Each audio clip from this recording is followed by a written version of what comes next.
I raised her from nothing after Hurricane Katrina. I gave her my husband's last name, our legacy, and even her first identity. But on my 84th birthday, while I napped, she opened my safe, stole my husband's final love letter, and sold it to an auction house for nearly $500,000. Then she smiled on national TV, calling me the greatest mom alive. I stayed silent, not out of weakness, but because I was watching just how far greed would go. If you think this is just another family story, you're wrong.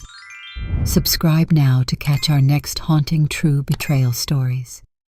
The morning of Eleanor Bright's 84th birthday was unusually quiet for a woman who had once filled lecture halls with the sound of her voice.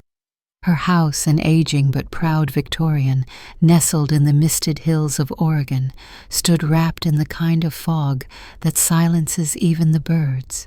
She awoke before dawn, as always reaching across the bed to the empty space where Charles once slept.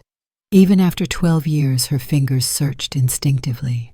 She let her hand rest on the cool linen a moment longer before sitting up slowly, her joints stiff but her mind unclouded. By 9 o'clock the house had begun to stir. Balloons, modest, tasteful, floated in the parlor. The scent of old books mixed with freshly baked lemon pound cake drifted through the air. Eleanor had never been one for spectacle, and this year she'd insisted on something small. Just a few guests, no speeches, no fuss. But Emily had other plans. She arrived just before noon in a black luxury SUV that didn't belong in the gravel driveway. When she stepped out, dressed in a cream coat that probably cost more than Eleanor's entire wardrobe, a camera crew followed. "Happy birthday, Mom," Emily said, smiling wide, her voice perfectly pitched for a microphone, even though one hadn't yet been attached to her. Eleanor blinked at the cameraman behind her. "Emily, what is this?" "A surprise," she said, pulling Eleanor into a quick hug and brushing a kiss over her cheek. "We're filming a short piece about you. For my channel. You know, Daughters of Grace, we're featuring women who inspire us. This'll be beautiful." Eleanor didn't smile. "I thought we agreed this year would be quiet." Emily turned to the crew. "Just a few establishing shots in the garden, please." Then back to Eleanor, her smile unchanged. "Quiet is beautiful, Mom. Quiet is real." They set up in the parlor first, adjusting lighting to hit the antique bookcase behind Eleanor's favorite chair. A young woman with perfect skin asked if she could rearrange the framed photos on the piano for better composition. "Leave them," Eleanor said. "That one's been there since Charles died." "Of course," the girl said, freezing. The shoot went on for hours. Eleanor posed politely in the rose garden, read from her first novel into a handheld mic, and answered questions she'd never been told would be asked. "What's your proudest accomplishment? What was Charles like as a husband? What legacy do you want to leave for Emily?" That one made her pause. "I don't think I know the answer to that anymore." By 3 she was tired. She excused herself, citing the need for a rest before dinner. The crew packed up content with B-roll of tea sets and quiet shelves. Emily stayed behind in the kitchen, claiming she wanted to bake the cake herself, something personal, she said. But Eleanor didn't go upstairs, not right away. Instead, she stepped into her study, closed the door, sat at her husband's old roll-top desk, and unlocked the small iron safe inside the lower drawer. Inside was a stack of aged envelopes, letters, contracts, a folded clipping from the New Yorker dated 1983. And wrapped carefully in waxed parchment was a single unfinished letter. The ink slightly faded, the last line trailing off mid-sentence. Charles had written it 3 days before his stroke. Eleanor had never shown it to anyone, not even Emily. It was too raw, too filled with the kind of longing a man rarely lets himself express aloud.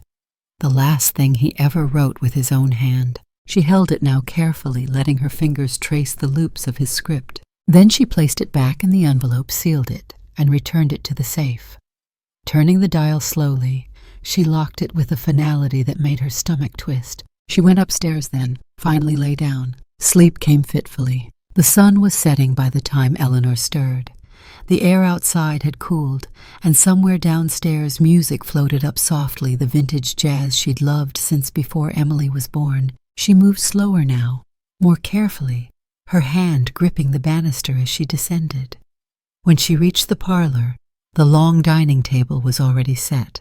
Crystal glasses caught the chandelier's light, and a modest two-tiered cake sat under a glass dome at the head. Emily turned from the drink cart, pouring white wine into a tall glass. Her smile brightened. Just in time. Everyone else will be here soon. I took the liberty of lighting the fireplace. It's getting chilly. Eleanor didn't respond. Her eyes scanned the room instinctively. The bookshelf, the fireplace mantel, her late husband's writing award still in its usual place. Nothing looked out of order, but something felt different. She made her way slowly into the study. The desk was closed, as always. She sat, opened the drawer, pulled the safe door open. The envelope was gone. Everything else, the contracts, the articles, the letters, were untouched. But the waxed parchment bundle, the one she had held that very afternoon, had vanished. She stared into the hollow space for a full minute, not breathing, not blinking. Then she closed the safe quietly, stood, shut the drawer, and walked to the window. Outside, the garden stood still in the fading light. Rose petals shivered in the breeze, and in the corner of the yard under the iron arch where Charles once proposed to her, the solar lantern flickered to life. Behind her, Emily's voice floated in. "Mom, the guests are here. You ready to open your presents?" Dinner was presentable. Margaret from next door brought a bottle of Chardonnay and hugged Eleanor longer than usual. Two of Charles's former students from the university joined as well, both now white-haired and gentle-voiced, speaking to Eleanor as if she might break. Emily sat at the center of the table, basking in their praise. "I wanted tonight to be about her," she kept saying while somehow making it about herself. There were no toasts. Eleanor made sure of that. By the time dessert was served, her thoughts had narrowed into a single cold line. "You took something that wasn't yours to take." But she said nothing. Not yet. Not until she knew why. After the cake was cut, after the wine glasses emptied, and the polite laughter faded, Eleanor returned to the study alone. She sat, opened her notebook, and wrote just 3 words. She sold it. Upstairs that night, Eleanor sat in her robe, the curtains wide open, the moonlight spilling across the bedspread. She held the letter's absence like a phantom limb, aware of every inch of its former presence. Not rage, not even grief, but clarity. Emily had crossed a line, and Eleanor intended to find out how far she'd gone. But for now, she'd play the game. She'd smile, say thank you, act her age, and wait, just long enough to let Emily believe she'd already won. The storm had no name, not at first. It began in the Gulf, shapeless and stubborn, before tearing through Louisiana like an uninvited ghost. Eleanor had watched it unfold on the news, seated at Charles's side in their living room, silent, except for the low hum of the television. When the levees broke, something in her heart did too. 3 weeks later, they met Emily. She was 12, barefoot, holding a damp teddy bear in one hand and a FEMA pamphlet in the other. Her eyes were the color of worn denim, too old for a child that young. Eleanor never asked where her real parents were. The girl never said. They called it temporary placement. But Eleanor never believed in temporary love. She remembered that first night. Charles made tomato soup, and Eleanor tucked the girl in with a book she used to read to her students, Anne of Green Gables. Emily didn't say a word until halfway through chapter 2. Is it okay if I don't go back? It wasn't asked like a question. It was a survival plan whispered into the dark. And Eleanor, who had never been able to carry a child of her own, simply nodded and whispered back, "You're home." Now, sitting in the same living room all these years later, Eleanor stared blankly at her computer screen. The room around her was still warm with the remnants of last night's birthday dinner, but her hands were ice cold on the keys. The subject line of the email read, "Did you see this?" It came from Victor Penn Charles's editor of 20 years, now retired and half blind, living with his second wife in Arizona. He still emailed her every few months, sending old photos or misattributed quotes from Charles that he found in online articles. But this time the tone was different. Urgent. The link was to an auction house she didn't recognize. She clicked it. At first the page loaded slowly. The photo was small, an aged letter wrapped in parchment, the top corner folded. A blurry preview of the handwritten script teased the viewer. The title read, "Unfinished Love Letter by Charles Bright, previously unpublished." Her breath caught in her throat. She didn't need to zoom in. She knew that loop of the sea the way his G dropped like a dancer mid-bow. She had traced those letters on napkins in margins of margins. The letter was his. The letter was hers. And now it had a price tag. Eleanor clicked again. Final bid $470,000. Sold to private collector. She blinked, refreshed the page. No mistake. Her chest constricted. She wasn't sure if she'd made a sound, but the dog next door began barking as if something invisible had shifted in the air. Eleanor sat back trembling. She had locked that letter in the safe herself, days ago, hours ago, just last night. It had been there, and now it was gone. Gone and sold. The next hour passed in fragments. She pulled every drawer in the house, checked behind books under rugs inside the old cookie tin in the pantry. Her hands shook so violently that she dropped a porcelain cup in the study. It shattered like a gunshot. Finally, she sat at the kitchen table, cold tea untouched. It wasn't possible, and yet it was Emily. It had to be. Eleanor remembered the moment with chilling clarity, now that quiet stretch of time between the camera crew packing up and dinner beginning. She had dozed upstairs. Emily had been in the house, alone, moving through her drawers, her study like she had every right. She thought of the safe's combination. It was old but not obscure. Charles's birthday backward.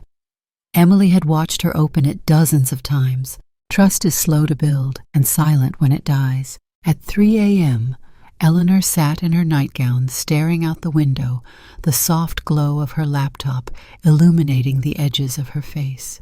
Her email inbox had 3 more messages now, all from strangers. Collectors, academics, journalists. They wanted comment, confirmation, quotes. Is it authentic? Is the letter truly his last?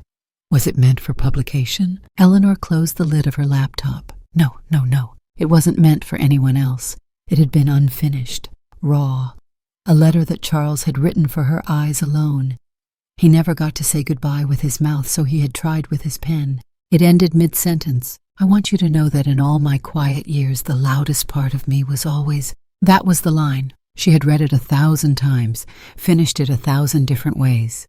You, the memory of your laughter. What I didn't have the courage to say at dinner that night.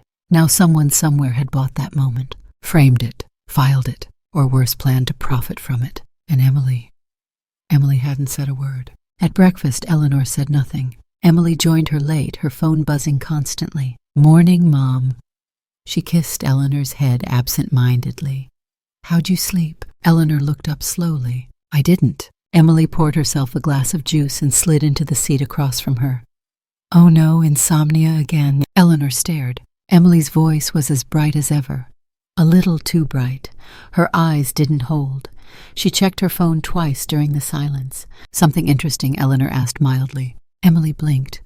On your phone. Oh no, just emails. She laughed lightly. People keep sending me links to the craziest things. Apparently some old Charles Bright letter sold at auction yesterday. They think I had something to do with it. She said it so smoothly Eleanor might have believed her, if she hadn't already seen the itemized list of auction notes, if she hadn't seen the watermark on the parchment in the online listing, if she hadn't already lived through a lifetime of subtle betrayals disguised as smiles. Eleanor's fingers gripped the edge of her chair. And did you? She asked, her voice even. Emily paused, just half a second. Then of course not, I would never. Her phone buzzed again. She excused herself to take the call in the garden, mouthing a quick, "Sorry, it's the publisher," as she walked out. Eleanor stared at the empty seat across from her, the juice glass still sweating with condensation. The plate Emily hadn't touched. The phone charger she'd left behind on the table. It wasn't rage, Eleanor felt. It was vacancy, like someone had quietly rearranged the furniture inside her soul, and she could no longer find the doorway. Later that afternoon, Eleanor returned to her study. This time she moved with care. She opened the drawer slowly, took out Charles's other papers, his draft notes, unfinished poems, marginalia from old books. She spread them across the desk, let the light of the setting sun fall over each one, and then she whispered to the room. She took it, not as an accusation, as a fact. She pulled a notebook from the bottom drawer, the one she used only when something inside her refused to be silenced. And she wrote, "She took it. And she will take more unless I become someone she doesn't expect." She closed the notebook, rested both hands on it. The house creaked in the silence, the way old houses do, settling into secrets. Eleanor didn't cry. She didn't scream. She sat perfectly still and began to plan. Eleanor Bright began misplacing things. Keys in the refrigerator. A box of crackers in the linen closet. Once she poured orange juice into the teapot and served it without comment. At first, Emily found it amusing. "Mom, what are you doing?" she said, laughing as she dumped the juice from the Earl Grey-stained porcelain. Eleanor blinked at her. "I thought it was milk." She added a long pause, a quiet frown. "It worked." Emily softened. Over the following days, Eleanor leaned deeper into the performance. She repeated stories she had already told, paused mid-sentence to recall a word, deliberately misspelled Emily's name in a grocery list.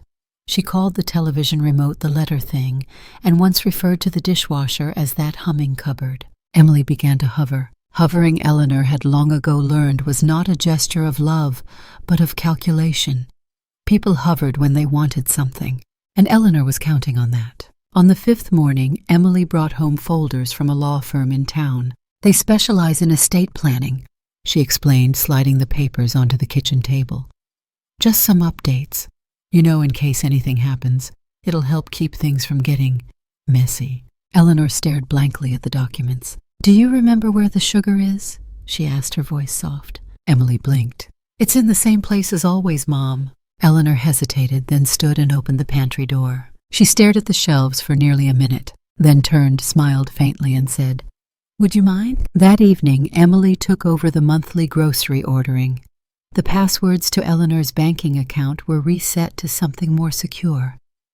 A new lawyer's name appeared on an envelope addressed to the house, and Eleanor let it happen, because the more confident Emily became, the less she watched her, and Eleanor needed space. She needed to prepare. Marcus arrived on a Thursday. He didn't knock. The old bell above the garden gate gave a familiar jingle as he stepped through his boots, crunching softly along the stone path.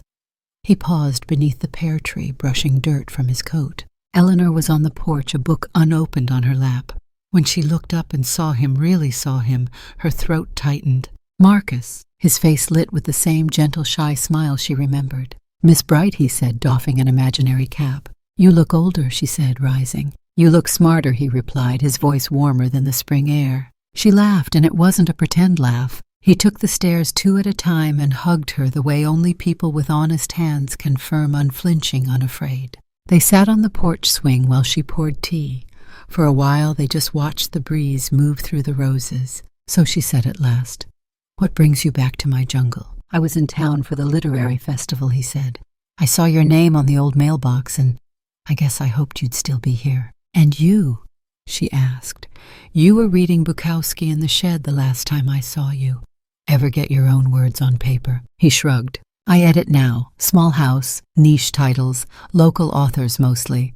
The paycheck's forgettable, but I like it." Eleanor studied him. "You still write?" Marcus hesitated. "I try," he said, "but the voices out there, they're louder." Eleanor reached beneath the bench cushion and pulled out a small square tin. It had once held Earl Grey sachets. Now it held something else entirely. She handed it to him without a word. Marcus looked down, confused. "Tea. Open it." Inside, wrapped in soft blue linen, was a manuscript, typewritten, yellowing, marked by Charles's distinctive annotations in the margins, tiny scribbles, questions and arrows pointing at passages that might someday be polished into perfection. Marcus didn't touch it at first. He simply stared. "I've never shown this to anyone," Eleanor said. "Charles finished it the month before his stroke. He never submitted it. Said he wasn't sure it was his voice anymore." "Why are you giving it to me?" Marcus asked. Eleanor's hands folded in her lap. Her eyes rested on the horizon. "Because you won't sell it to the highest bidder." Marcus's jaw tightened. A shadow crossed his expression, but he didn't ask the question. He didn't need to. "I can't publish under Charles's name," she continued. "That's already been taken from me. The noise, the ownership, the mythology. But this," she touched the manuscript lightly, "this wasn't written for them. It was written in the years nobody cared anymore. After the fame, after the book deals, when it was just Charles and a lamp and a notebook with a broken spine." Marcus carefully lifted the pages. There were maybe 200 sheets, a title page hand-typed, "The House on Fire Cove." No subtitle, no dedication. "Publish it," Eleanor said. Under any name, give it life. If it's meant to find readers, it will. Marcus said nothing for a long moment. Then he exhaled. This is the real thing, isn't it? Eleanor nodded. And what if they find out? They'll dig, she said. They always dig. But sometimes when a seed's strong enough, it grows even under cement. He smiled at that, a rare crooked smile. You sure you trust me with this? I trusted you with my garden. That was half my soul. He looked down again at the manuscript this time as if it were something sacred, then closed the lid of the tin and held it tight to his chest. If it lives, he said, it lives on its own terms. Eleanor nodded once. She didn't cry, but she came close. Later that night, she sat at her desk writing in her journal. Her hand paused over the page. Marcus has the manuscript. Signal to Emily, play deeper. Let the illusion thicken. Downstairs, Emily was hosting a Zoom call with her agent. Eleanor heard phrases drift upward through the vents. Media leverage. Branding around legacy. The Bright Foundation. She closed her notebook, rose from the desk, and whispered into the silence. Let them think I'm fading. The next morning, Eleanor poured milk over dry cereal and left the burner on. Emily found her in the kitchen, the smell of scorched metal in the air. Mom, what are you doing? Eleanor turned slowly. I thought I was making eggs. There are no eggs. I must have forgotten. Emily took the pan off the stove, sighing.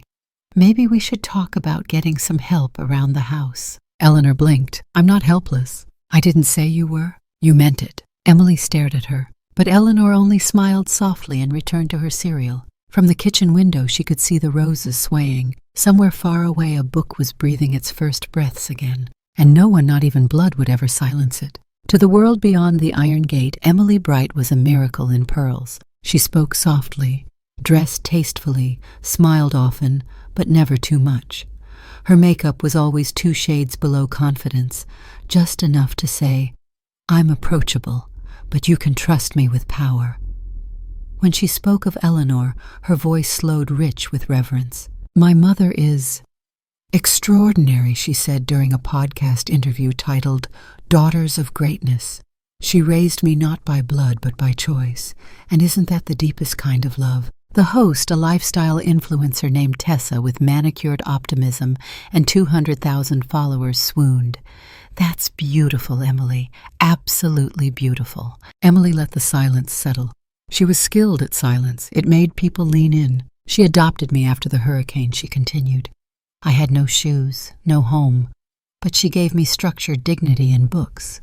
The only inheritance I ever wanted was the life she showed me. Tessa nearly teared up. The comment section exploded with heart emojis. What Emily didn't say was that she'd driven to the recording in a leased black Mercedes paid for by cash she'd quietly funneled from Eleanor's dwindling investment account. Or that just 2 days prior she had met with a lawyer in Portland to begin drafting documents that would in effect make her the sole owner of Eleanor's estate. Not probate yet, she told the attorney. But she's slipping. It won't be long. Back at the house, Eleanor listened to the podcast on speaker. She was in the sunroom pruning dead leaves from her violets. When the episode ended, she sat very still. One hand resting on her lap, the other still holding the shears. She had always known Emily was good with words. After all, she'd taught her. But what she heard in that interview wasn't love. It was branding. The real estate documents came 3 weeks later. Emily handed them over with the same practiced grace she used on camera, as if explaining a brunch menu. These are just preemptive, she said. Nothing binding, but it'll help later when things get complicated. Eleanor flipped through the pages slowly. Warranty deed transfer forms, authorization for property sale, power of attorney with Emily's name typed cleanly above the signature line. There's a lot here, Eleanor said. I don't recall asking for any of this. Emily smiled. You've been forgetful lately, Mom. Eleanor blinked. Have I? There was the stove last week, the time you called me Clara. My college roommate Eleanor said, voice distant. Exactly, Emily replied gently, taking her hand. I know this isn't easy, but I'm here to help. Always. Eleanor stared at her hand, then nodded. I'll look it over tonight. That night she did more than look. She photographed every page, then placed the documents back in their envelope untouched. She opened the drawer beneath her writing desk and pulled out a small recorder. It had once belonged to Charles, who had used it to dictate early drafts when arthritis began to slow his hands. She clicked play. Emily recorded, I'm not taking advantage. I'm securing what's already mine eventually. Eleanor recorded, so you're What pre-claiming? Emily. She doesn't even remember her own birthday anymore. By the time anyone challenges it, it'll be signed, sealed, filed. Eleanor stopped the tape. That conversation had taken place in the kitchen 2 nights ago over dinner. The recorder had been tucked in the spice rack under the bay leaves. She played another. Emily. You don't understand what it's like being her daughter. I've spent my life in her shadow. Now I'm finally stepping into the light. Eleanor closed her eyes. So much light she thought it's blinding you. The next day, Emily had a photo shoot at a homeless shelter. She brought Eleanor with her. They arrived mid-morning, photographers already in place. A publicist handed Eleanor a cardigan for cohesion.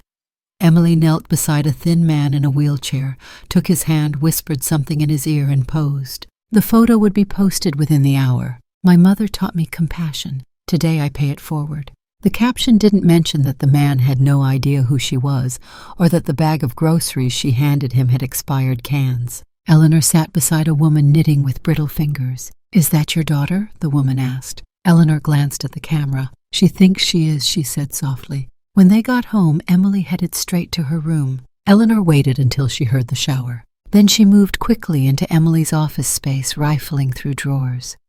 It didn't take long. Emily was careful but not clever.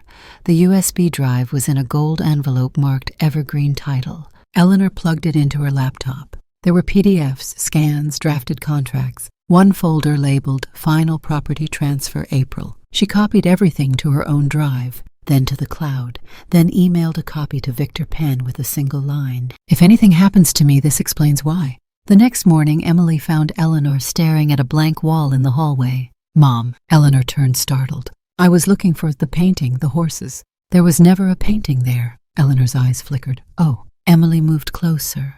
Are you okay? I keep forgetting things, Eleanor whispered. It's all right, Emily said, placing a hand on her shoulder. You don't have to remember everything.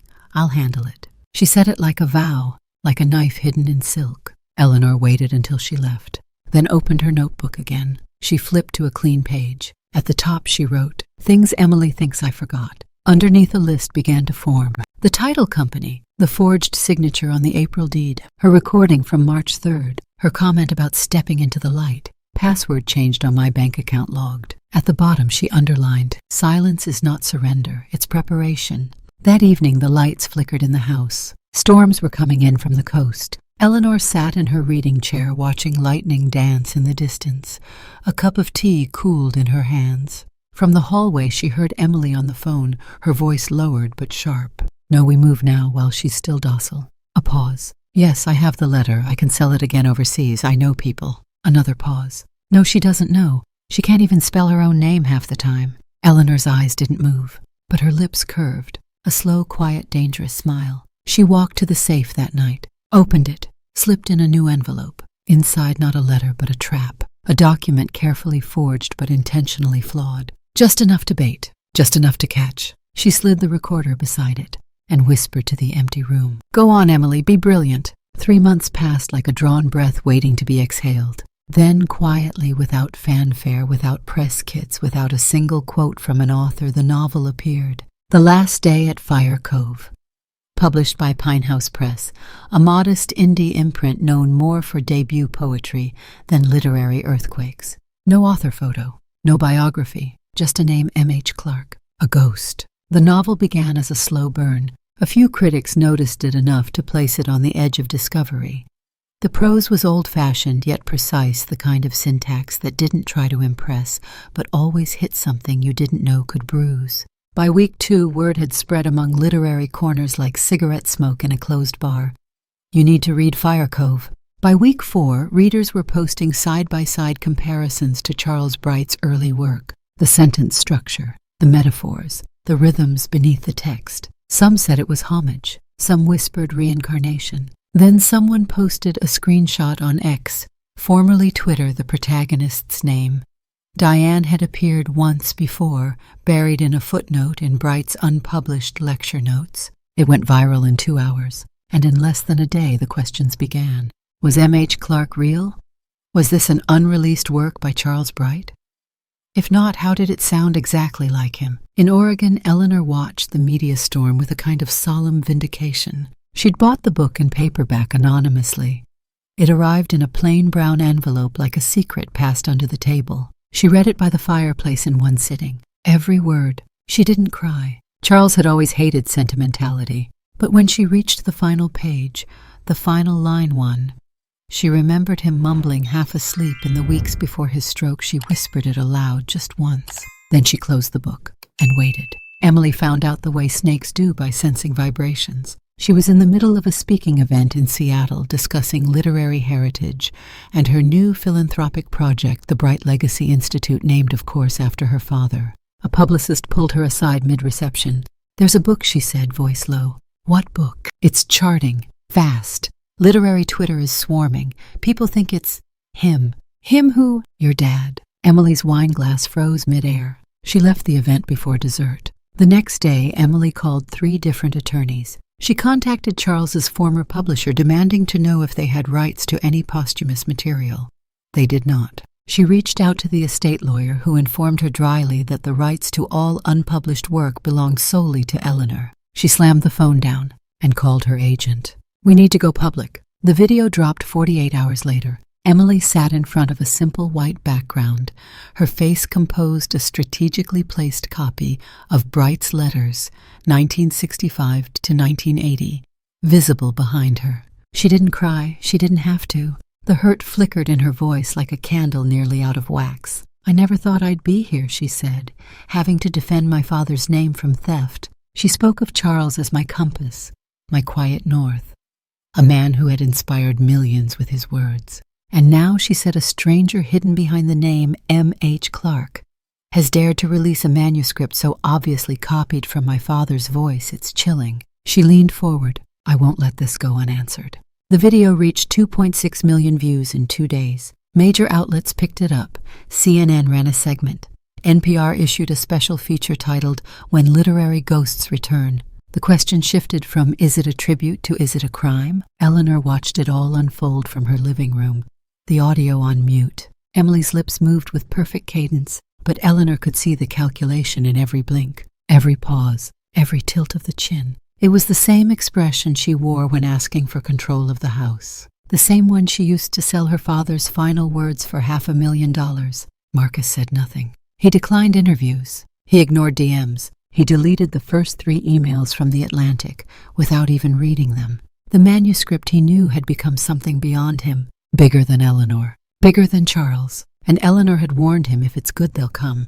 Let them. Just don't answer the door. By week 6, the book hit number 2 on the national bestseller list. Book clubs debated its origins. Professors rewrote their syllabi mid-semester. A university in Vermont announced a lecture series on anonymity in the age of legacy. Bloggers created conspiracy timelines complete with red strings and annotated PDFs. A man from Connecticut claimed he was close to the author.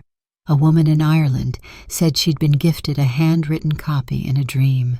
TikTok theories exploded. Who is M.H. Clark trended for 11 straight days. And through it all, Marcus stayed silent. The book sold 600,000 copies. It was around this time that Eleanor began to appear in public again, subtly. She attended a bookshop Q&A not as a guest, but seated quietly in the back row. She made small talk at her neighborhood cafe. When asked what she was reading, she smiled and said, "A novel that reminds me of my husband. It's good, uncomfortably good." That comment, offhand and unscripted, was repeated on a Bookstagrammer's page. By the next morning, someone had snapped a photo of her in the bookstore. It made the rounds online. Charles Bright's widow spotted reading Fire Cove. Coincidence? It wasn't, but it was all anyone got. Emily doubled down. She called a press conference. This time she didn't just accuse, she demanded. "The person behind M.H. Clark," she said, flanked by attorneys, "is in violation of intellectual property, literary impersonation, and emotional theft." She filed a civil complaint against John or Jane Doe, an anonymous target. She released a statement on behalf of the Bright family estate. She described Eleanor without naming her as an elderly woman too vulnerable to protect what remains of her husband's genius. She even alluded to Marcus, though never explicitly, just enough for the sharks to start circling. Eleanor watched the press conference from the quiet of her study. Rain tapped at the windows. A fire burned low behind her. She made no comment, no video, no denial. Instead, she pulled out a piece of hotel stationery from Paris, something she'd kept in a drawer since a trip Charles never finished. She wrote 3 lines. They want a villain. Let them choose the wrong one. I will be the silence that outlasts their noise. She folded the paper, slipped it into her copy of Fire Cove, and waited. 2 days later, the New Yorker published a blind-sourced exposé. The headline read, "The Widow, the Editor, and the Ghost of Fire Cove." It detailed connections tenuous but compelling between Eleanor Bright and the anonymous manuscript. It speculated that a former gardener turned junior editor may have been involved. It questioned Emily's motivations in aggressively defending a legacy she monetized years before her mother's passing. The article cited unnamed staff at the title company, emails, audio fragments. The internet exploded again, but this time the pitch was different. They weren't asking who wrote the book. They were asking who had the right to tell the story. That night, Emily called Eleanor. The first time in weeks. The line rang 7 times before Eleanor answered. She said nothing, just breathed. "I know you did this," Emily said. A long pause. "You've made a fool of me." Another pause. "You think you've won?" Eleanor looked out the window. The sky was turning indigo. "I didn't write the book," she said softly. Emily laughed sharp and bitter. "But you pulled the strings." Eleanor didn't respond. Instead, she ended the call and turned off the phone. In the quiet that followed, Eleanor picked up her copy of the novel again. She opened to the final page. There, written in Charles's last clean line, were words that had haunted her since she first read them in his unfinished draft. She was the only voice that never asked for applause, and now the world was listening. But the applause no longer mattered. The care home was pristine in the way hospitals sometimes pretended to be cozy. Oil paintings of lighthouses hung on soft beige walls. A receptionist smiled too brightly, speaking in tones meant for children or the dying. Everything smelled faintly of lemon and resignation. Eleanor Bright sat in a cushioned chair by the window, wearing a thick cardigan and holding a pencil with a chewed eraser. A clipboard rested on her lap. She had been working on the same intake form for 45 minutes. Name Eleanor Bright. Date of birth 1938. Favorite color Thursday. She tapped the pencil once, erased the word Thursday, wrote purple in tiny letters, then drew a shaky heart in the corner. Across the room Emily paced. Her heels clicked too loud on the laminate floor. She wore a navy sheath dress, hair smooth, voice clipped. Her lawyer, Mr. Brantley, sat beside her in a stiff-backed chair, fingers steepled, eyes unreadable. "She's not safe alone anymore," Emily said. Brantley nodded slowly, his eyes never leaving Eleanor. "That's why we're here." 2 days prior, Eleanor had checked into the Rose Hill Center voluntarily. She'd packed light 2 cardigans, a volume of Yeats, and the leather-bound journal she'd been updating since the 1980s. She told Emily she needed structure, told the staff she needed quiet. But what she really needed was a stage and an audience. Emily had arrived that morning with a folder thick with paperwork. "Cognitive decline," she explained to the nurse. "She's been slipping, forgetting names, places, important dates." The nurse had looked at Eleanor. Eleanor had smiled, blinked slowly, asked, "Is it Tuesday?" It was Saturday. Now in the common room, Eleanor blinked again. Emily stood arms crossed. Brantley adjusted his tie. "Mrs. Bright," he said gently, "do you understand why we're here today?" Eleanor looked up, squinted. I think you're here for the taxes." Emily shifted in her seat. "No, Mom. This is Mr. Brantley. He's here to help us figure out how to best support you, going forward." Eleanor nodded, then picked up the clipboard and held it out. "I think I filled this out wrong. I put Thursday as my favorite flavor." Brantley took the form. He glanced at it, raised an eyebrow. "Do you know where you are right now, ma'am?" Eleanor's voice was soft. "The library." Brantley made a note. "And the year?" 1973. He nodded again, scribbled more. Emily smiled just barely. "We just want to make sure she's protected," she said. "Of course," Brantley said. "Do you mind, Mrs. Bright, if I ask a few more questions?" Eleanor shrugged. "Ask the horses." "Excuse me." "They know everything," she whispered. Emily bit her lip to keep from smiling. Brantley flipped the page on his legal pad. He cleared his throat. "Do you know who I am?" "You're Charles," Eleanor said. "My husband, aren't you?" Emily's mouth twitched. "No, ma'am. I'm Mr. Brantley. I'm your daughter's attorney." "Oh." Eleanor paused.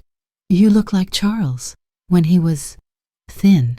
A long silence. Brantley looked at Emily. Emily gave a nod. They were almost there. Brantley shifted forward. "Mrs. Bright, I have here a proposed document that would allow your daughter to act as your legal guardian should your memory continue to deteriorate. Would you be willing to sign it?" Eleanor stared at the document, then blinked, then smiled faintly. "Do you have a pen?" Emily leaned forward, instantly pulling one from her purse. "Here you go." Eleanor took it, held it loosely, wrote her name in slow looping script, Eleanor Bright. Brantley frowned. "Your name is spelled wrong, ma'am." "Oh." She looked down. "Is it?" He handed her a fresh page. "Let's try again." This time she wrote, "Elna Brythe." Emily bit the inside of her cheek. Eleanor handed the page back. "I'm tired," she said. "Of course," Brantley replied. He turned to Emily. "We may want to consider having her evaluated by a court-appointed physician, just to formalize things." Emily nodded. "Whatever's best." Brantley cleared his throat. "Mrs. Bright, before we go, I'm required by law to ask, do you have anything you'd like to say before your daughter assumes a more official role in helping with your affairs?" Eleanor leaned back in the chair, closed her eyes, and for a moment it looked like she might fall asleep. Then just as Brantley reached for his folder, she opened her eyes and said clearly, "Yes, I do." Her voice had changed. No tremor, no whisper. Sharp, precise, dead calm. "I've been watching," she said. Emily froze. Eleanor sat forward. "I've been watching to see how far greed will go when it thinks no one is watching." Brantley looked up from his notes. Emily stood. "Mom." "No," Eleanor said, holding up a hand. "Let's not play anymore." She reached into the side of her cardigan and pulled out a small device, clicked it. The recorder's tiny red light glowed. Brantley sat up straight. "I believe you were saying," Eleanor said, aiming the device at her daughter, "that I'm docile enough to wrap this up in court. You said that on a call last week, didn't you? In this very room."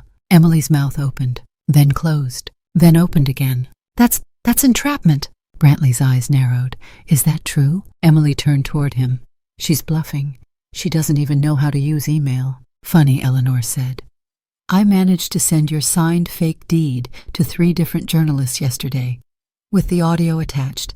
They seemed very interested." Emily's face drained of color. Eleanor stood slowly. "Now, unless you'd like me to press play on the bit where you said, quote, 'She'll be dead before Christmas anyway,' I suggest you reconsider your legal approach." Brantley stood too.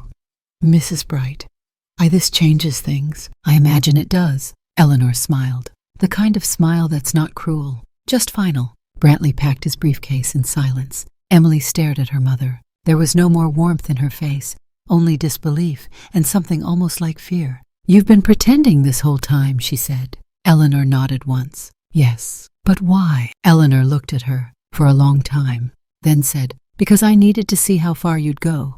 Turns out you'll go exactly as far as I feared." Emily left the facility alone. Brantley didn't say a word to her on the way out. Eleanor remained in her chair for a long time after the recorder still in her lap. When the nurse came by to check on her, she asked, "Is it Tuesday?" The nurse laughed softly.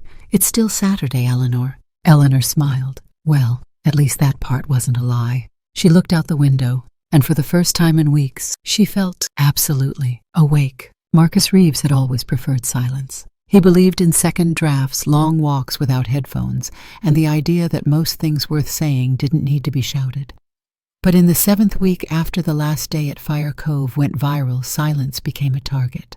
They circled him. Bloggers with questions, YouTubers with theories, reporters with microphones who ambushed him outside the Pine House press office demanding to know who M.H. Clark really was. He ignored the first wave, then the second, but the third brought death threats, accusations. An anonymous Reddit thread claimed he had broken into Charles Bright's estate, stolen manuscripts from a locked safe, and profited off a dying woman's confusion.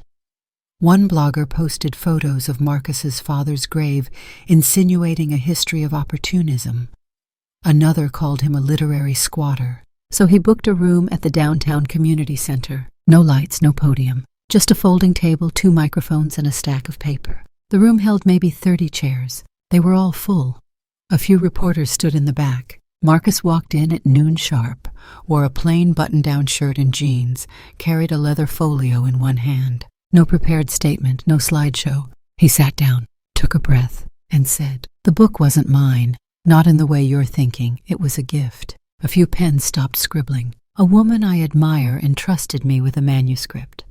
She asked me to publish it not as Charles Bright's final work, but as a story meant to live without a name, without noise, without ownership. His voice was calm, measured. He opened the folio, pulled out a single page. This is a letter, written by Charles Bright, dated January 2007.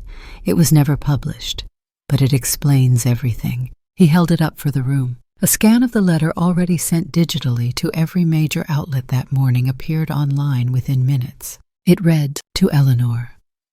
If this story ever finds its way to someone else's hands, I hope it's by yours. I don't know what they'll do with it. Maybe ignore it. Maybe dissect it until it bleeds. But you'll know the truth. It's ours, not for sale, not for legacy. It's just what I had left to say when no one else was listening." See. Silence filled the room. No one asked a question, because none were needed. That night, Eleanor went on television. It wasn't planned. A young producer from PBS reached out asking if she might speak. She said yes on the condition that it be live, unedited. They sent a car. She wore a navy blue sweater, the pearls Charles had given her on their 30th anniversary, and a small brooch shaped like a quill. The host began gently, asked about her husband, her writing, her health. Eleanor answered everything with patience and poise. She didn't flinch. And then the host asked, "What do you say to people who feel this book was misrepresented?" Eleanor smiled just barely, then leaned in. "I say this, my daughter didn't write a word of it. She sold what she didn't understand. That's the difference between inheritance and theft." The host blinked. Eleanor continued, "Emily has told the world for years that she was shaped by love. But I see now she was only rehearsing grief, preparing for a legacy she didn't earn." She looked directly into the camera. "Let's stop confusing blood with virtue." The internet exploded. Clips of the interview flooded TikTok, Twitter, Instagram. One account posted Eleanor's quote beside a black and white portrait of Charles Bright. It racked up 5 million views in 48 hours. Let's stop confusing blood with virtue. The sentence became a movement. Readers reposted their copies of Fire Cove with hashtag gift not inheritance. Independent bookstores painted it on chalkboards. College campuses printed it on banners. Meanwhile, Emily watched the collapse from a high-rise hotel suite in Chicago. Her phone buzzed relentlessly. Former sponsors backed out. Speaking engagements were canceled. The Bright Legacy Institute's official Instagram was flooded with comments. "You exploited your mother. Legacy leech. This isn't grief, it's greed.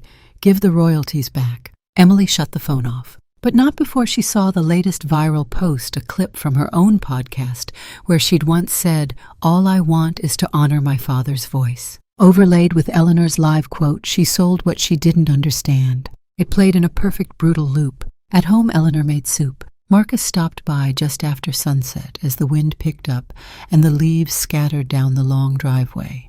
He carried a paper bag with 2 baguettes and a bottle of red.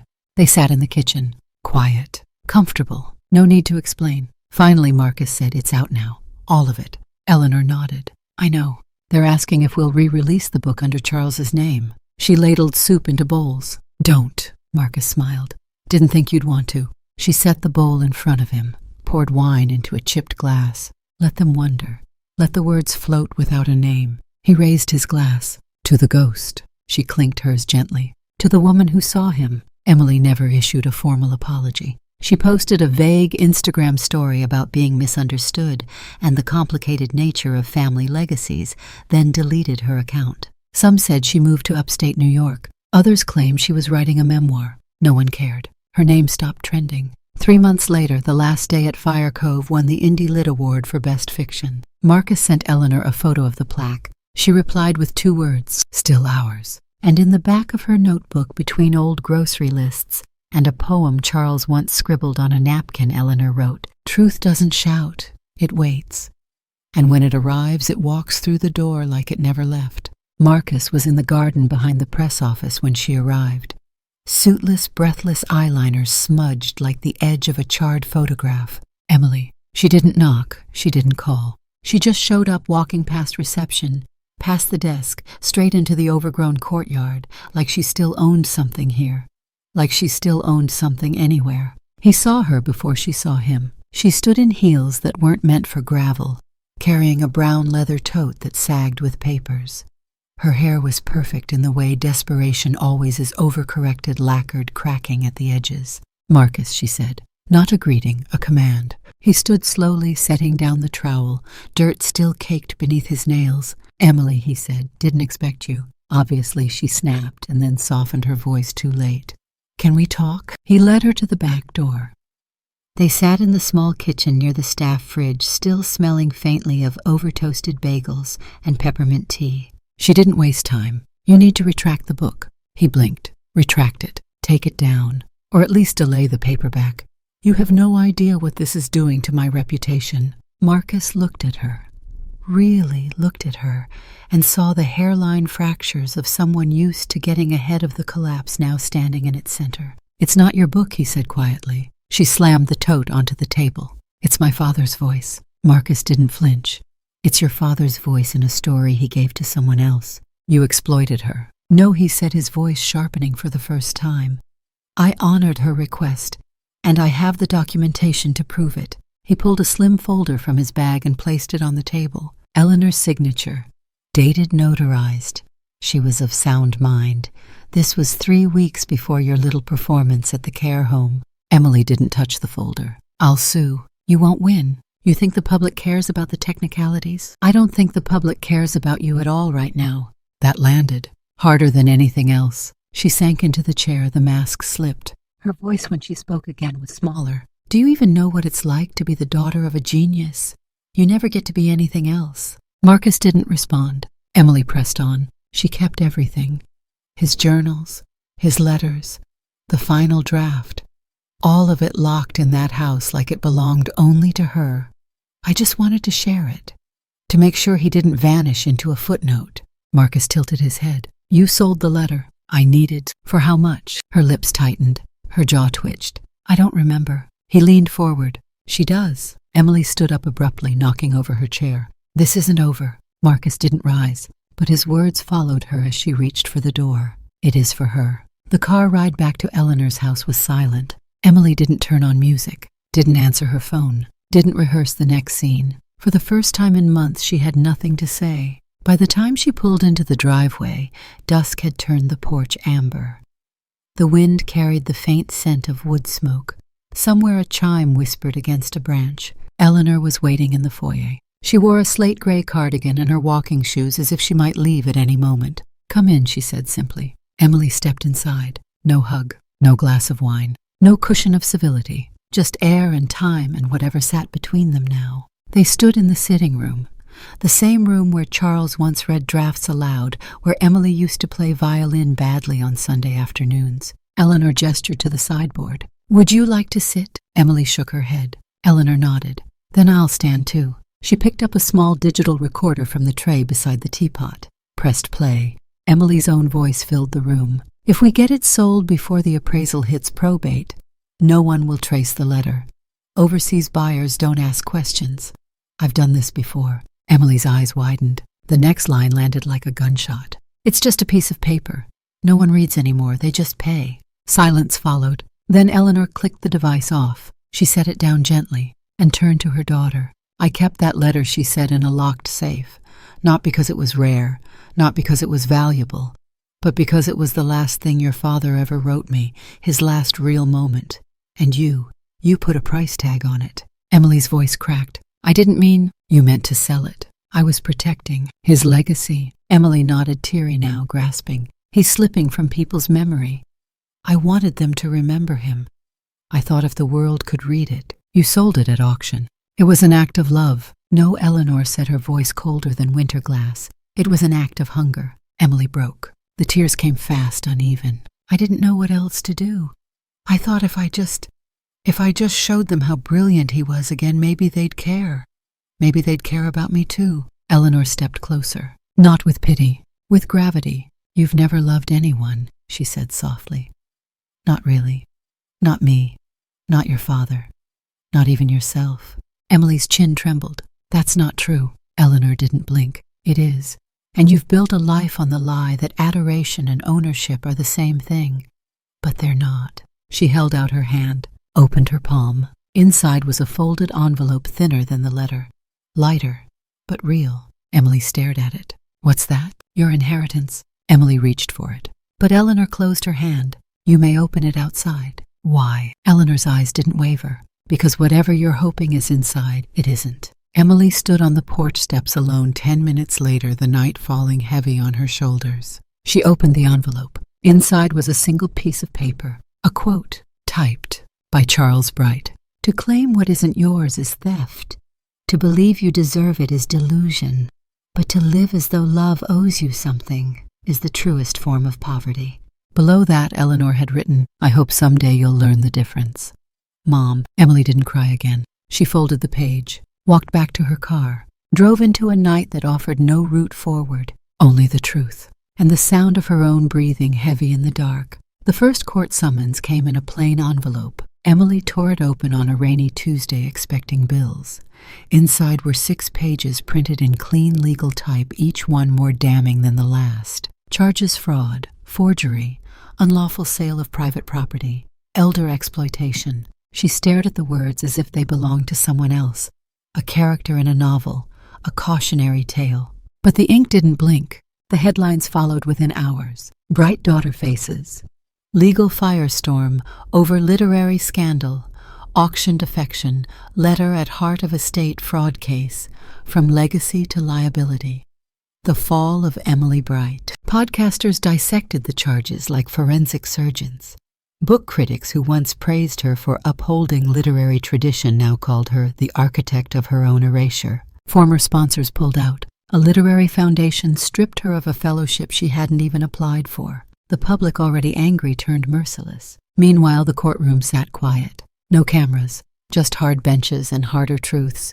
Eleanor didn't attend the preliminary hearing in person. She didn't need to. Her statement, read aloud by her attorney, was brief. No child has the right to rewrite a life they never lived. Emily sat still at the defense table, makeup-thin hair pulled back into something resembling humility. But her fingers trembled. The prosecution introduced evidence with surgical precision, forged signatures, altered bank authorizations, audio clips Eleanor had preserved. And then the auction receipt, her name, her bank account. The sale of Charles's letter, $470,000 to a private collector in Belgium. There it was. Not grief, not tribute, a transaction. The judge ruled quickly. Trial was set for spring. In the meantime, Emily was ordered to relinquish any remaining claims to Eleanor's estate. Her assets were frozen, her passport flagged. She left the courthouse through the side entrance, face hidden beneath a scarf. But the photographers found her anyway. The flashbulbs lit her like a confession. At Pine House Press, Marcus sat in a meeting room across from his publisher. Sales of The Last Day at Fire Cove had broken through 1 million copies. Translation rights were being negotiated in 10 countries. Film inquiries were stacking in the inbox. But Marcus barely looked at the numbers. "I don't want to license it for anything," he said. "No adaptations, no biopics." The publisher, a pragmatic woman named Dana, raised an eyebrow. "You understand the market?" "Yes," Marcus said, "and I understand her." Dana leaned back. "You've got leverage now." He nodded. "I want to use it." 2 weeks later, Pine House issued a public statement. In honor of Eleanor Bright's courage, 20% of net profits from The Last Day at Fire Cove will be dedicated to the Bright Fund for Elder Writers, supporting aging authors, caretakers, and storytellers whose voices are at risk of being erased. The response was immediate. Donations flooded in. Retired poets sent letters of thanks. Widowed memoirists shared stories of exploitation, neglect, lost manuscripts. The fund became more than a gesture. It became a lifeline. Eleanor watched it unfold from her breakfast nook. The birds returned that spring, cardinals and finches, and one stubborn crow. She read every article, noted the headlines, then turned to the final pages. That was always where the real stories lived. One morning she sat down at her desk, pulled out her will, and made an amendment. The house the old Victorian wrapped in ivy and memory would not be passed to any heir. It would become something else. 3 months later, the public announcement was made. Eleanor Bright's home would be transformed into the Bright Center for Emerging Writers, a residency for underprivileged and underrepresented voices. Applicants could stay for up to 3 months. No fees, no expectations, just space, warmth, and time. The old study would become a communal writing room. Charles's library would remain intact. His desk would be preserved. The garden would be maintained by local volunteers. Marcus would serve as the first creative director. And in the front hall, on a brass plaque beneath Eleanor's portrait, the center's credo, a voice is not something you inherit. It's something you choose to hear. On the day of the first open house, Eleanor stood at the threshold and listened. Young writers filled the rooms laughing, arguing about comma splices, reading aloud in broken, beautiful voices. One girl stood in the rose garden with a legal pad mouthing the shape of her first chapter. Inside, someone cried while reading their own words aloud for the first time. No one shushed them. Eleanor moved through the house like a conductor walking the aisles of an orchestra warming up. This was her real legacy, not the books on the shelves, not even the ones she and Charles had written, but the ones being written now in the absence of fear, in the fullness of time. 1 week later, Marcus found her in the kitchen slicing apples for a pie she never planned to bake. He handed her a letter. From Belgium. She opened it. Inside, a photo of the original letter from Charles, the one Emily had sold, now restored to Eleanor's name, along with a short note. It belongs to the story more than the shelf. No signature. Just an embossed seal from a private collector she would never meet. She placed the photo on the mantel. Didn't need the original. She had already released it, and the world had returned it in the only way that mattered. That night, Eleanor wrote in her journal, "I did not live to be remembered. I lived to remind that what we lose to fire and fraud can be reclaimed in kindness. That legacy is not blood. It's who shows up with a lantern when the story goes dark." She closed the book, blew out the candle, and slept the way only those who have outlasted betrayal can. The afternoon light in Eleanor's study had changed. It was thinner now, longer, more patient. It reached gently across the bookshelves, caught on the spine of an old dictionary, and settled on the edge of her writing desk, like a cat that had finally chosen its corner. She moved slowly these days, not because of weakness, but because some things deserved the time. Eleanor opened the drawer and took out a fresh sheet of paper, thick, stock cream-colored, faintly textured, the kind Charles had always used, the kind that carried ink like it was a whisper rather than a command. Her handwriting had softened with age. The flourishes were smaller, the lines more direct. She didn't need eloquence now, only truth. "Dear Marcus," she wrote, "this is not a confession, nor a request. It's a reminder. What you hold in your hands, the voice, the work, the words, they are not relics. They are embers. Use them carefully, not to start fires, but to light candles, especially for those who have forgotten how to strike the match." She paused, looked toward the window. The garden below was quiet. The early spring wind had stopped for a moment, holding its breath. Eleanor continued, "You were chosen not because you knew Charles, but because you never tried to own him. You let the story speak without needing it to say your name. That is the mark of a true writer and a truer guardian." She folded the letter with both hands, sealed it, and slid it into an envelope marked in small, deliberate script, "Marcus Holland. Private." Then she reached for a second object, a glass frame, simple, elegant, with no engraving. Inside it, placed carefully, was the unfinished letter. Charles's handwriting was bolder, the ink slightly faded. The paper still carried a faint scent of tobacco and cedar. The final line stopped mid-sentence. "And if I don't wake tomorrow, let this..." That was it. The rest was silence. For decades, Eleanor had kept that letter tucked away, too sacred to display, too painful to forget.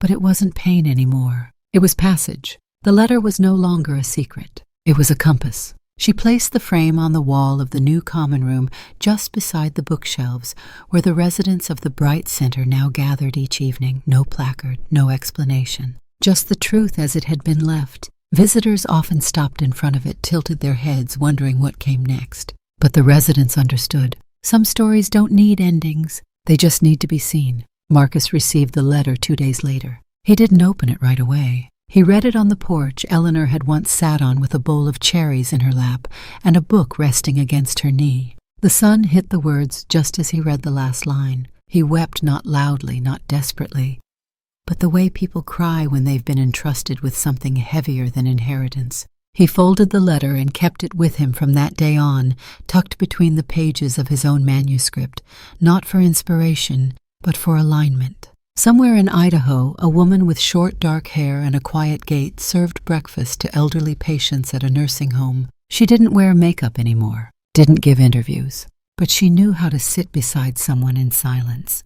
how to clip fingernails with a steady hand, how to hum when the halls were too still. She went by Emma. No one asked her real name. Once a patient pointed to the scar on her wrist and said, "That from something bad." She smiled gently. "No, it's from something real." Back in Oregon, the Bright Center received its 20th resident, a boy of 19, shy, brilliant, grieving. He had lost both parents in a fire, wrote poems in chalk on sidewalks. Eleanor had read his application herself before stepping down as director emeritus. Now his room overlooked the roses, and he taped a quote above his desk. "Courage is the act of finishing what love begins." No one told him where it came from. He didn't need to know. He had begun to write. Eleanor spent her last weeks in the sunroom surrounded by climbing ivy and books she no longer needed to read. She listened more than she spoke, smiled more than she explained, and one morning, while the rain dusted the windows and the kettle whistled in another room, she leaned back in her chair, closed her eyes and whispered, "Charles, they heard you." That was enough. In the end, the legacy was not the letter, not the house, not even the book. It was the silence that followed, filled by new voices, and the unfinished lines left not to haunt but to invite. The news came quietly, just as she would have wanted it. Eleanor Bright passed away in her sleep on a cool Sunday morning with the windows open and birdsong threading through the room like the softest hymn. There was no hospital, no beeping monitors, no panicked hands, just a cup of chamomile on the nightstand and a book resting face down on her lap, a ribbon marking the page she never finished. She had written her last word months ago. Now the rest belonged to silence. The memorial was held at the Bright Center 2 weeks later. It wasn't formal. Eleanor would have hated that. No black veils, no flowers shipped in plastic sleeves.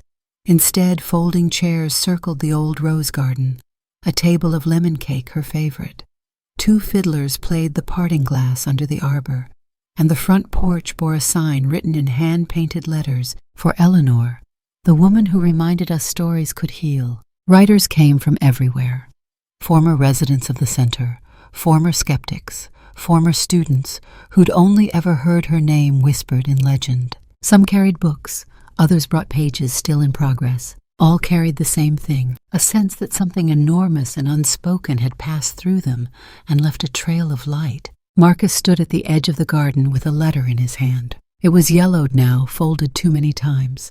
The corners were soft from the way he touched it every morning before writing. It wasn't Charles's letter. It was Eleanor's, the one she wrote in the final weeks, addressed simply, "To be read when it's time." And today it was time. He cleared his throat, looked out over the crowd of ink-stained hands and tired, hopeful eyes, and began to read. "If you're reading this," the letter began, "I'm probably where Charles always promised the waves would meet the wind." A few people chuckled through their tears. Marcus continued, "Let me tell you a secret. Not all deaths are endings. Some are invitations. To live without pretense, to speak without permission, to love without proof." The wind lifted just slightly, brushing the edge of the paper in his hand. "There are people who will try to write your story for you. Some will do it with money, others with guilt, and a few, sadly, with blood."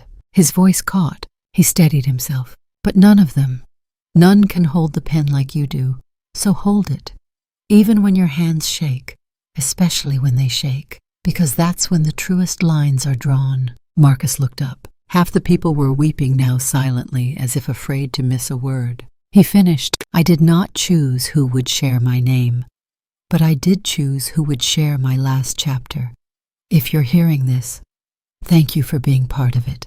He folded the letter slowly. No one clapped. They didn't need to. The silence afterward was reverent, not hollow, not stunned, sacred. Later that evening, as the sun stretched gold fingers across the porch, the old frame holding Charles's unfinished letter was moved to a new position just above the fireplace in the main room. A small brass plate was affixed beneath it. It read, "Let this. For those who still believe love should be finished in acts, not words." Beside it, a new edition, Eleanor's final letter, now on display beside the one she'd once hidden for decades. One incomplete, one fulfilled. Together they didn't tell a perfect story, but they told a whole one. Far away in a different state, a smaller town, a quieter life. A woman named Emma stood at the bedside of an old man with late-stage Alzheimer's. She held his hand while he faded, whispering poems he'd long forgotten. She didn't talk about Oregon, didn't mention her last name, But when the nurse asked why she stayed past her shift, Emma simply said, "Because someone once stayed for me, and that was enough." Back at the Bright Center, a new cohort of writers arrived that spring. A widow with a broken manuscript, a queer teenager kicked out by his parents, a mother of 4 who wrote late at night after her children slept. They didn't know Eleanor personally, but they walked the halls she once haunted with memory and mischief. They sat in her reading nook. They cooked in her kitchen. They passed the framed letter and paused without needing to ask who it belonged to.